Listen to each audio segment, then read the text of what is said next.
जिस तरह कांच का टुकड़ा छटकने पर तेज धार के जैसा हो जाता है, उसी तरह की अवस्था इंसान के टूटे हुए दिल की होती है। हर बात को दिल से लगाओगे तो रोते रह जाओगे। इसलिए सुखी रहने के लिए न ज्यादा भावुक हो, न हर बात को दिल से लगाओ। किसी को दूसरे का सुख दर्द पहुंचाता है तो किसी को खुद का दुख दर्द पहुंचाता है। जब परमात्मा अपनी मर्जी से कुछ देता है तो वह हमारी सोच से बड़ा होता है। हमें हमेशा उसकी मर्जी में रहना चाहिए। क्या पता वह हमें पूरा समुद्र देना चाहता हो और हम हाथ में चम्मच लेकर खड़े हों। अर्जुन ने श्री कृष्ण से पूछा, जहर क्या है?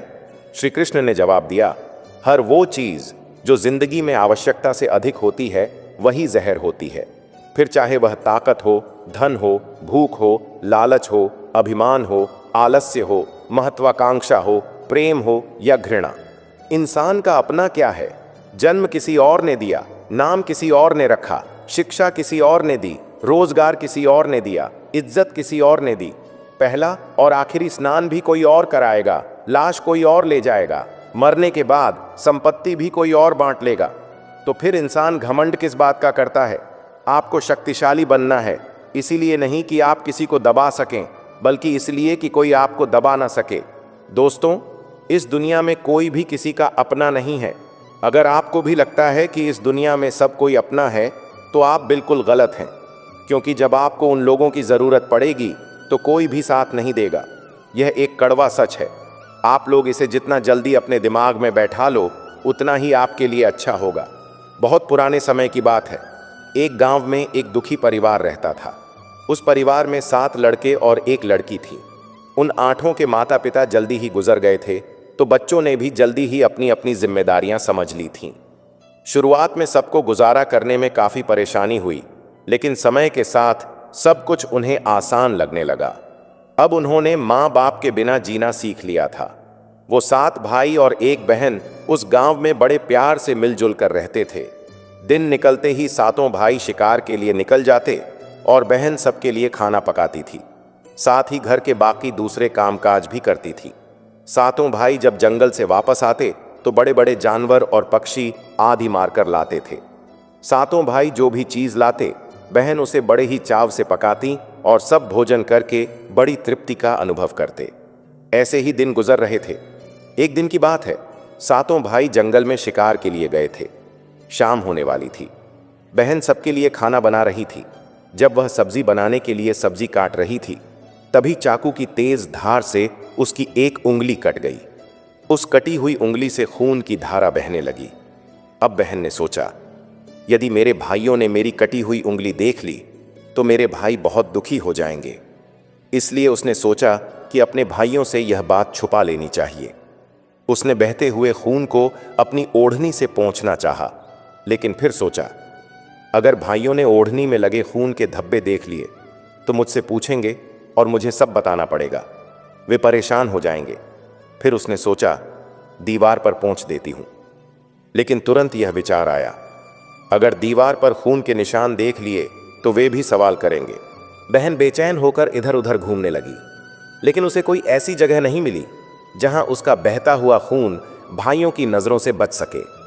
आखिर में जब उसे कोई उपाय न मिला तो उसने खून को उसी सब्जी में पोंछ दिया जो वह खाने के लिए बना रही थी। शाम को जब 7 भाई जंगल से वापस आए तो बहन ने उनके लिए खाना परोसा। आज सबको सब्जी बहुत स्वादिष्ट लगी। 7 भाई अपनी अपनी उंगलियां चाटते रह गए और अपनी बहन की तारीफ करने लगे। अपनी तारीफ सुनकर बहन भी बहुत खुश हुई। 7 भाई दिन भर के काम करने के कारण थके हुए थे, इसलिए उस दिन जल्दी सो गए। अगली सुबह रोज की तरह वे जंगल चले गए। रास्ते में थोड़ी दूर चलने के बाद उन्हें प्यास लगी। उन्होंने पास की झील का पानी पिया और पास के पेड़ के नीचे बैठकर बातें करने लगे। 7 भाई कल रात की सब्जी की तारीफ करने लगे। वे कहने लगे, इतना स्वादिष्ट खाना तो हमने आज तक नहीं खाया।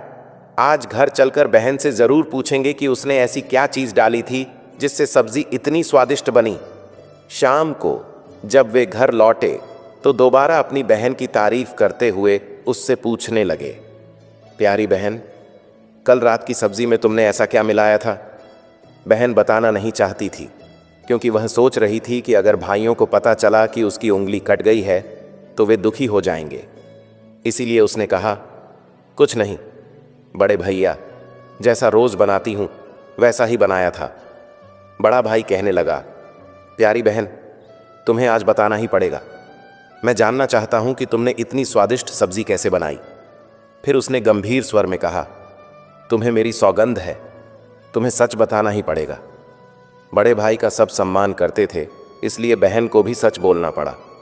उसने धीरे धीरे सारी बात बताते हुए कहा, भैया, मेरी उंगली कट गई थी, तो बस थोड़ा सा खून सब्जी में मिल गया था। मैंने सोचा कि आप लोगों को पता चलेगा तो आप सब दुखी हो जाएंगे, इसलिए मैंने खून को सब्जी में मिला दिया। यह सुनकर 6 भाइयों ने अपने मन में सोचा, इसके खून की चंद बूंदें इतनी स्वादिष्ट हैं तो इसका मांस कितना स्वादिष्ट होगा। रात के खाने के बाद 7 भाई सोने चले गए। सोने के दौरान सभी भाइयों में इस बात की चर्चा छिड़ गई। बड़ा भाई कहने लगा, अरे भाइयों, खून की कुछ बूंदें इतनी स्वादिष्ट हैं तो सोचो इसके शरीर का मांस कितना स्वादिष्ट होगा। सबने बड़े भाई की हाँ में हाँ मिलाई, लेकिन छोटे भाई को यह बात बिल्कुल गलत लगी। उसने बड़े भाई का मान रखते हुए कुछ नहीं कहा, पर उसका मन बेचैन हो उठा। अगले दिन जब 7 भाई शिकार के लिए गए, तब उन्होंने योजना बनाई कि बहन को मारकर उसका मांस बनाएंगे और खाएंगे। उनका मानना था कि बहन का मांस बहुत स्वादिष्ट होगा। 7वें भाई को अपने बड़े भाइयों की यह योजना अच्छी नहीं लगी। वह अपनी बहन को बचाने के लिए बेचैन हो गया, लेकिन वह खुलकर इसका विरोध नहीं कर सकता था, क्योंकि 6 भाई एक तरफ थे।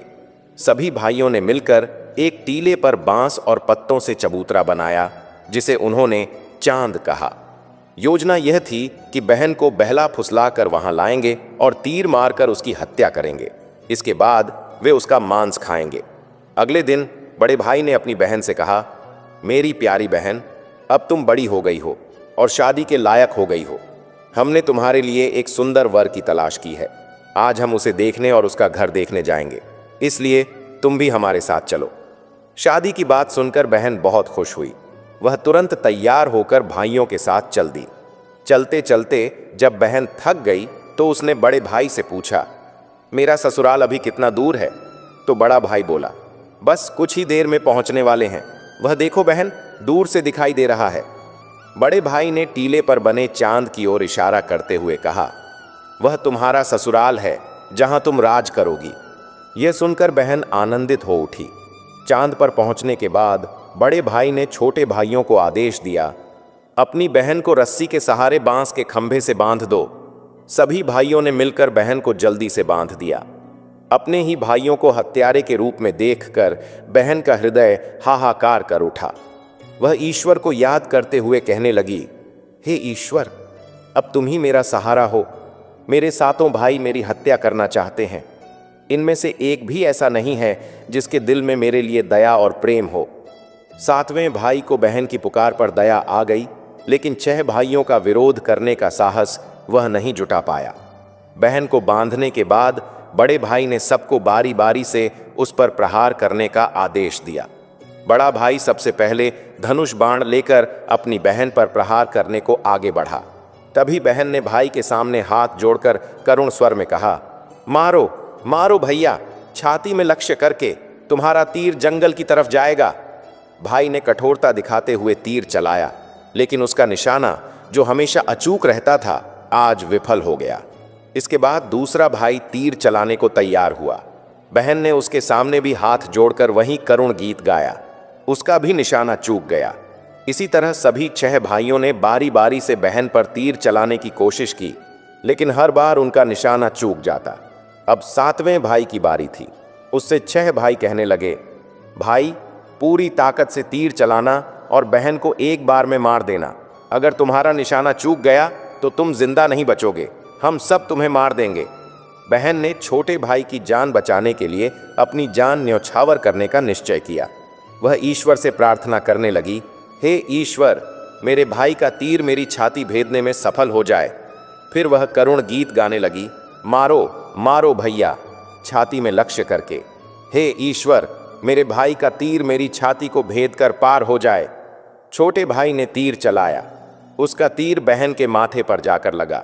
बहन दर्द से तड़प उठी और कुछ देर तड़पने के बाद उसने प्राण त्याग दिए। सातों भाइयों ने मिलकर अपनी बहन का मृत शरीर नीचे उतारा। इसके बाद 6 भाइयों ने मिलकर बहन के शरीर के छोटे छोटे टुकड़े कर दिए। बड़े भाई ने 7वें भाई से कहा, जंगल से लकड़ी और पानी ले आओ। छोटा भाई पानी और लकड़ियों के साथ साथ कुछ मछलियां और केकड़े भी ले आया। वह अंदर ही अंदर बहुत दुखी था, क्योंकि उसके भाई बहन के मांस को बड़े शौक से पका रहे थे। छोटे भाई ने बहन के मांस के साथ साथ मछली और केकड़े भी पकाने को डाल दिए, जिससे उसने अपने खाने का जुगाड़ कर लिया। जब चावल और मांस तैयार हो गया तो छोटे भाई ने पहले ही अपने बैठने के स्थान पर एक छोटा सा गड्ढा खोद लिया था। उसने अपनी बहन के मांस को चुपके से उस गड्ढे में डाल दिया और मछली चावल खाने लगा। बाकी 6 भाई बहन की हड्डियां चबाने लगे तो छोटा भाई केकड़ा चबाने लगा। जब सबने बहन के शरीर का स्वादिष्ट मांस खाकर अपना पेट भर लिया तो बड़े भाई ने 7वें भाई से कहा, जूठा साफ कर दो। छोटे भाई ने बहन की बची कुची हड्डियां और शरीर के अन्य भाग जैसे सिर, नाखून, पंजे आदि इकट्ठा किए और एक गड्ढे में डालकर ऊपर से मिट्टी से ढक दिया। कुछ समय बाद जहां बहन के मांस के टुकड़े डाले गए थे, उस स्थान पर बांस का एक पौधा उग आया। धीरे धीरे वहां बांसों का झुरमुट बन गया। एक दिन एक संत वहां आए और उसी बांस के झुरमुट तले छुपकर ध्यान करने लगे। उसी समय आकाशवाणी हुई, संत, दुर्गंध आ रही है, संत, दुर्गंध आ रही है। बार बार यह आकाशवाणी सुनने के बाद संत ने झटपट उस स्थान को साफ कर दिया। संत ने झुरमुट में से एक बांस काट लिया और उसे अपने साथ ले गए। उस बांस को काटकर संत ने एक बहुत ही सुंदर बांसुरी बनाई और उसे बजाकर दिन भर लोगों के घर जाकर भिक्षा मांगने लगे। भिक्षा के बदले संत लोगों को उपदेश दिया करते थे। एक दिन संत भिक्षा मांगने के लिए उसी गांव में चले गए जहां उस बहन के 7 भाई रहते थे। जैसे ही संत बड़े भाई के द्वार पर पहुंचे, उन्होंने बांसुरी बजाना शुरू किया। बांसुरी से आवाज आई, हे दुश्मन, सबसे बड़ा नहीं, बाजो रे बांसुरी। बड़े भाई के घर नहीं, बाजो रे बांसुरी। दया प्रेम सब छोड़कर रिश्ते में दाग यही लगाया है, नहीं, बाजो रे बांसुरी। इस करुण आवाज को सुनकर बड़े भाई के पसीने छूटने लगे। उसने अपनी पत्नी से कहा, इस योगी को तुरंत भिक्षा दो और यहां से विदा करो। उसकी पत्नी ने वही किया। योगी को तुरंत भिक्षा देकर विदा कर दिया। इसी तरह योगी बाबा बारी बारी से 6 भाइयों के द्वार पर गए। जैसे ही वे उनके घर पहुंचे, बांसुरी से वही गीत बजने लगा। उन 6 भाइयों ने भी अपनी पत्नियों से कहा, तुरंत भिक्षा देकर इस संत को विदा कर दो। उनके मन में डर समा गया कि यदि यह संत ज्यादा देर रुका तो यह राज खुल जाएगा कि उन्होंने ही अपनी बहन की हत्या की थी। अंत में योगी 7वें भाई के द्वार पर पहुंचे। 7वां भाई अब तक कुंवारा था और अकेले रहता था। जब योगी बाबा उसके द्वार पर आए तो बांसुरी बोल उठी, बाजो रे बांसुरी, मेरे सबसे छोटे भाई के घर। मेरे छोटे भाई ने अपने मन की बात छुपा कर रखी थी। बांसुरी बोली, यही है मेरे सबसे प्यारे भाई का घर। योगी की बांसुरी से इतना प्यारा और दिल को छू जाने वाला गीत सुनकर छोटे भाई ने उन्हें सम्मान के साथ अपने घर में बैठने के लिए स्थान दिया। उसने जलपान से उनका सत्कार किया। इसके बाद छोटे भाई ने बांसुरी के विषय में चर्चा की। योगी ने उसे बांसुरी की जन्म कथा सुनाई, कैसे उन्होंने बांस को काटकर बांसुरी बनाई और कैसे आकाशवाणी हुई थी। छोटे भाई ने बांसुरी को योगी से मांगने की प्रार्थना की। योगी ने उसे वह बांसुरी सौंप दी। योगी के जाने के बाद छोटे भाई ने बांसुरी को अपने बिस्तर के सिरहाने की तरफ साफ सुथरे स्थान पर रखा। उसने वहां धूप दीप जलाकर बांसुरी का सम्मान किया। कुछ दिनों बाद छोटे भाई के घर में परिवर्तन दिखने लगे। जब वह काम से घर लौटकर आता तो सारा घर साफ सुथरा मिलता।